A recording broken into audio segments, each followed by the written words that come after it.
नमस्कार जय जगन्नाथ सांग मैंने बर्तमान आमको गोटे क्वेश्चन दि जाइए चलतु ताकू सॉल्व करवा। तो क्वेश्चन टी है a tradesman sold an article at a loss of 20% if the selling price had been increased by 100% there would have been a gain of 5%। What was the cost price of the article.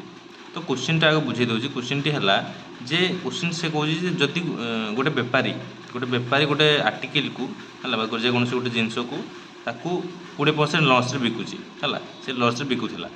आगुरी कौन करूला ना गोटे बेपारी 20% गोटे जिनस को 20% loss रे बिकुला जिते टंकार से किणुला ताठू 20% loss रे बिकुला। जितेबाला से 5% गेन करवा स्टार्ट कला जितेबाला से 5% गेन करवा स्टार्ट कला तो तार जो सेलिंग प्राइस रे कौन है ना सेलिंग प्राइस रे कौन है ना 100 टंका बढ़ला। सेलिंग प्राइसटा कौन है ना 100 टंका बढ़ी है जिते से 5% गेन कला 5% जो गेन कला से 100 टंका तार सेलिंग प्राइस रे इनक्रीज है सेलिंग प्राइस जो इनक्रीज है तो आम आपको सॉल्व करा केमती देख। तो आमको क्वेश्चन से पचारि what was the cost price पचारि। अच्छा तो देख आम नहीं गोटे सीपी आंसर गोटे नहीं सीपी आ गोटे नहीं एसपी है। तो धरा जाऊ मन करा जाऊ जेहेतु आम मैथ पढ़ुँ मैथ मन करा जाऊ ही रहिबो।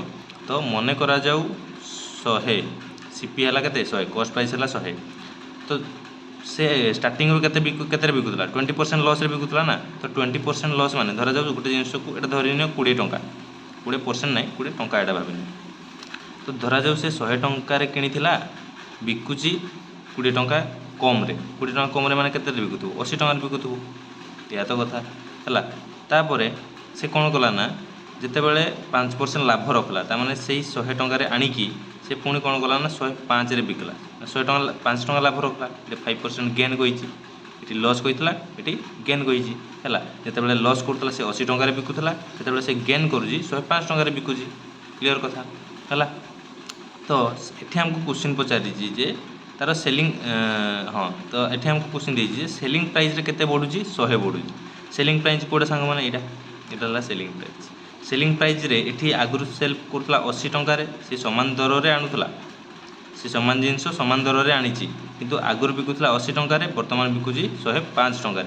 तो एठी सेलिंग प्राइस रे केते इनक्रीज हेची मते को सांग मैंने सेलिंग प्राइस रे केते इनक्रीज हेची 25 टंका 25 धरि दियो 25 तो 25 टंका 25 टंका इनक्रीज हेची ये जो 25 टंकाटा का सहित सामान ताहले 100 टंका कहीं सेलिंग से निजे कही ये सेलिंग प्राइस रे 100 टंका बढ़ुची तमाने 25 टंका का सहित सामान 100 सहित सामान का सहित सामान 100 सहित यदि 25टा सहित सामान ताले 1टा का सहित सामान हम 100/25 यदि 1टा 100/25 सहित सामान ताले 100टा का सहित सामान हम 100/25 गुणन 100 यहाँ डायरेक्ट भी कर पारना आपण मैंने बुझेगा लगी ये जिनस मुझे ना डायरेक्ट भी कर है। तो 25टा जदि 100 सहित सामान एकटा 100/25 सहित सामान 100टा 100/25 गुणन 100 सहित सामान है।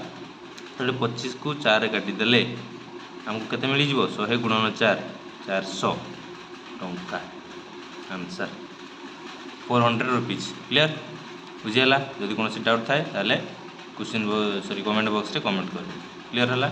Thank you.